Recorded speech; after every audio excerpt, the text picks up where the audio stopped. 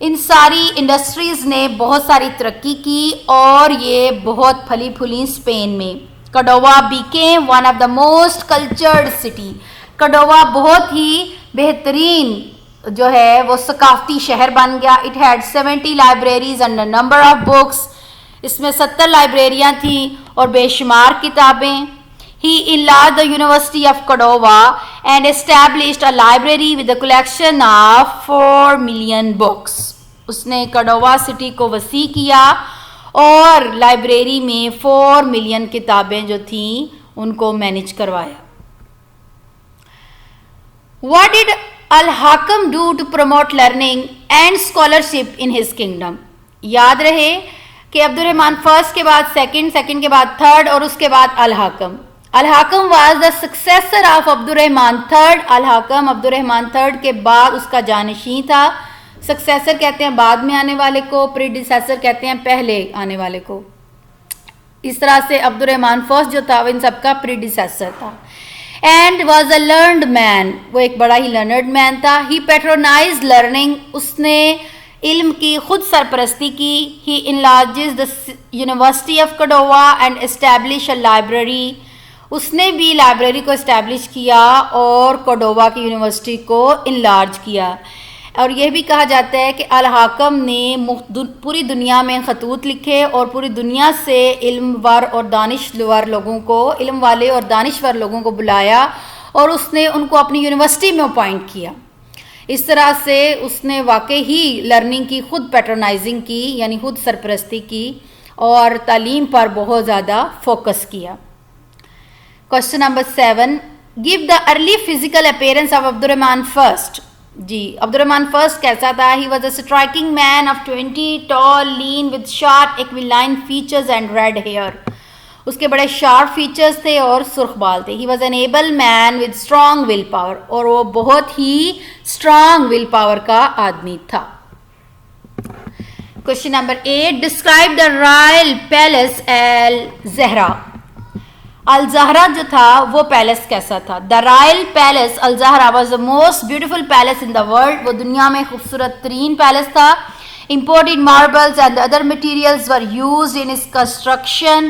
اور اس کی تعمیر میں امپورٹڈ باہر کے ملکوں سے منگوائے ہوئے ماربلز یوز ہوئے.